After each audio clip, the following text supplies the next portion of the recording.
Barka da an tayawa, tabbatar da ka danna subscribe da kuma alamar ƙararrawa domin samun sabbin fina-finan Indiya Hausa. Kuma duka a kyauta! A Indian Hausa Channel TV.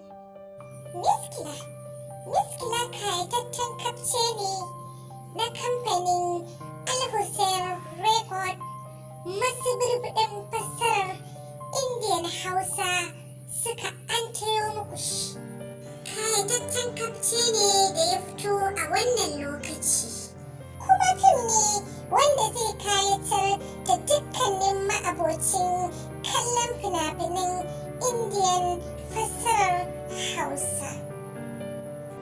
Idan wannan ne zuwanka karo na farko zuwa wannan tasha mai suna Indian Hausa Channel TV.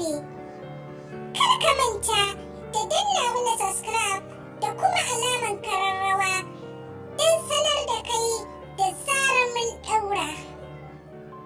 Domin sanar da kai sabon videos da ke da alaka da recap.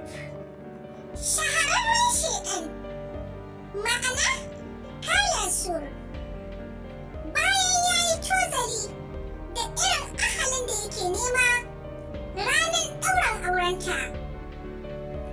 Nan take ya yi kwanton ɓauna ya kwamuso su da ita da angonta. Nan take gasharin naka ya yi ƙoƙarin ya ga ya sheke angon don ya tsafe ita amaryar ya samu cikakken miskilin iko a tattare da ita. A cikin wani tsohuwar majami'ar ne na garin Ramnalgat ya zo ya tsafe amaryar sannan ya sheke angon. Kash! Sai dai ita amaryar ba lusara ba ce kamar yadda yake tsammaninta. Rayuwarta a cike take da jarumta, babu alamun tsoro a cikin zuciyarta, balle ya bayyana a fuskanta. Sai dai a ɓangaren gidajen amarya da angon hankalinsu ya matukar tashi yayin da suka ji wannan babban shedan ya riga da ya kwamishe amarya da angon. Kash! Sai dai shi wannan shedani Kalasur shin ya samu nasarar mallakan miskilin iko a tattare da amaryar?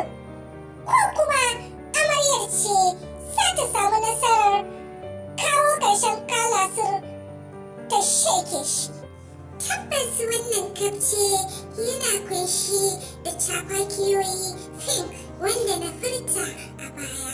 Kai dai nemi kayataccen kafce na fim ɗin miskila na kamfanin alhussain don more cafakiyar da ke cikinsa.